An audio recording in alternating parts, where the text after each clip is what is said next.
नमस्कार दोस्तों, हस्तरेखा संबंधी जानकारी के साथ मैं आचार्य सोम आप सभी का मेरे इस चैनल पे स्वागत करता हूँ। हस्तरेखा शास्त्र में जो 3 रेखाएं प्रधान मानी जाती है, जिनमें जीवन रेखा, मस्तिष्क रेखा और हृदय रेखा सम्मिलित है, उनमें से आज हम मस्तिष्क रेखा के बारे में कुछ बातें जानेंगे।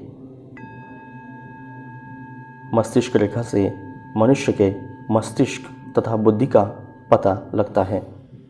मस्तिष्क रेखा जितनी सुंदर, बलिष्ठ और लंबी हो तो मनुष्य उतना ही धनी, बुद्धिमान और विद्वान होता है। मस्तिष्क रेखा बृहस्पति पर्वत और मंगल के द्वितीय क्षेत्र, इन दोनों के मध्य से शुरू होकर मंगल के प्रथम क्षेत्र या चंद्र क्षेत्र की ओर जाती है। कई हाथों में यह रेखा बृहस्पति पर्वत या मंगल पर्वत के प्रथम क्षेत्र से शुरू हो सकती है। यदि मस्तिष्क रेखा बृहस्पति क्षेत्र से प्रारंभ हो और शीर्ष रेखा तथा मस्तिष्क रेखा और जीवन रेखा प्रारंभ में एक दूसरे से स्पर्श करती हो तो इसका प्रारंभ शुभ समझना चाहिए। यह रेखा जितनी सुस्पष्ट और लंबी हो उतनी रेखा बलिष्ठ समझी जाती है। ऐसा व्यक्ति शासन में निपुण होता है और उसमें अधिकार तथा महत्वाकांक्षा की भावना प्रबल होती है। बृहस्पति क्षेत्र से संयोग के कारण मस्तिष्क रेखा में उदात्त भावना और महत्वाकांक्षा के साथ साथ न्यायप्रियता, दयालुता और समझदारी भी होती है। जीवन रेखा प्राण शक्ति का प्रतीक होती है और मस्तिष्क रेखा बौद्धिक शक्ति का प्रतीक होती है। यदि जीवन रेखा और मस्तिष्क रेखा एक दूसरे से स्पर्श करती हो तो ऐसा इंसान साहसपूर्वक कार्य को आगे बढ़ाता है, किंतु विचार, सावधानी और सतर्कता भी उसमें पर्याप्त मात्रा में होती है।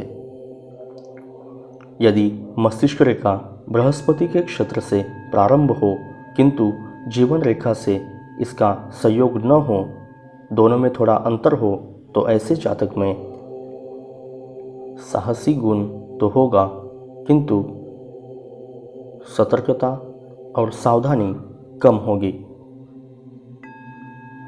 साहस अधिक होने से बिना गुण दोष का विचार किए वह काम को जल्दी से कर डालेगा। नीति की अपेक्षा उनमें साहस विशेष होगा, किंतु अदूरदर्शिता के दुष्परिणाम से भी ऐसे लोग नहीं बच सकते। यदि मस्तिष्क रेखा और जीवन रेखा के प्रारंभिक भागों में अधिक अंतर हो तो अदूरदर्शिता की मात्रा बहुत अधिक हो जाती है और साहस दुस्साहस में परिवर्तित हो जाता है। इसी कारण जल्दबाजी में कोई भी बड़ा काम कर बैठने से हानि या भारी नुकसान उठाना पड़ सकता है। यदि मस्तिष्क रेखा बृहस्पति क्षेत्र से प्रारंभ न होकर उस क्षेत्र के नीचे से प्रारंभ हो और शीर्ष रेखा का प्रारंभिक भाग जीवन रेखा से मिला हो तो जातक में साहस की बहुत कमी होती है। वह किसी काम को करने में इतना सोच विचार करता है कि वह तो सोच विचार में ही पड़ा रहता है और अन्य साहसी लोग बाजी मार ले जाते हैं। सतर्कता और सावधानी यदि ज़रूरत से ज़्यादा हो और प्रत्येक कदम आदमी सोच कर रखे तो बड़ा काम नहीं कर सकता। ऐसे लोग किसी भी नए काम करने में झिझकते हैं। ऐसे व्यक्ति जल्द में घबरा जाने वाले होते हैं। चिंता करते रहना उनका स्वभाव ही हो जाता है। यदि अंगुष्ठ का प्रथम पर्व बलिष्ठ हो और बृहस्पति का क्षेत्र उच्च हो तो यह दोष कम हो जाता है। यदि मस्तिष्क रेखा जीवन रेखा के भीतर से अर्थात मंगल के द्वितीय क्षेत्र से प्रारंभ हो तो मस्तिष्क पर मंगल ग्रह का अशुभ परिणाम होने के कारण ऐसा व्यक्ति सदैव चिड़चिड़े मिजाज का हो जाता है। अपने रिश्तेदार या पड़ोसियों से हमेशा झगड़ा करता रहता है। ऐसा व्यक्ति हमेशा चिंतायुक्त स्वभाव का हो जाता है। किसी भी कार्य को शुरू से लेकर आखिर तक अंजाम नहीं दे सकता। यदि हाथों में बृहस्पति तथा मंगल के क्षेत्र अधिक विस्तृत तथा अति उन्नत हो तो इंसान अत्यधिक साहसी और आत्मविश्वासु होता है। मस्तिष्क रेखा जितनी सुस्पष्ट, बलिष्ठ और सुंदर हो उतना ही इंसान अधिक बुद्धिमानी हो जाता है। यदि शीर्ष रेखा छोटी हो यानी मस्तिष्क रेखा छोटी हो तो बुद्धि की कमी समझना चाहिए। यदि मस्तिष्क रेखा प्रारंभ से ही गोलाई लिए चंद्र क्षेत्र की ओर जाती हो तो ऐसा जातक काव्य और कला आदि की ओर विशेष झुकाव बना रहता है। यदि मस्तिष्क रेखा बहुत अधिक झुकी हुई हो तो कल्पना शक्ति बहुत अधिक बड़ी हुई होती है।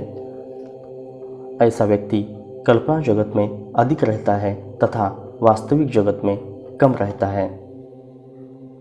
यदि मस्तिष्क रेखा चंद्र पर्वत पर चली जाए और 2 शाखा युक्त हो जाए तो ऐसे जातक की साहित्य तथा काव्य की ओर विशेष रुचि बनी रहती है और इन्हीं विषयों में विशेष योग्यता भी हासिल कर लेता है।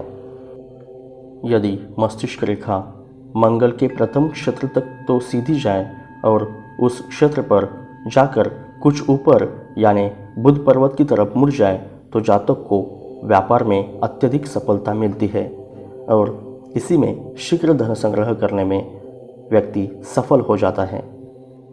यदि मस्तिष्क रेखा छोटी हो अर्थात हाथ के मध्य भाग तक ही सीमित हो तो सांसारिक बातों में ऐसा व्यक्ति चतुर होगा, किंतु विद्या, कल्पना, दर्शन, साहित्य आदि क्षेत्र में उसकी बुद्धि विशेष नहीं चलेगी। आज इस वीडियो के दौरान हमने मस्तिष्क रेखा से संबंधित कई महत्वपूर्ण बातें जान ली है। हस्तरेखा शास्त्र, वास्तुशास्त्र और अंक शास्त्र की जानकारी के लिए चैनल को लाइक, शेयर और सब्सक्राइब करना ना भूलें। मिलते हैं अगले वीडियो में कुछ नई जानकारी के साथ। धन्यवाद।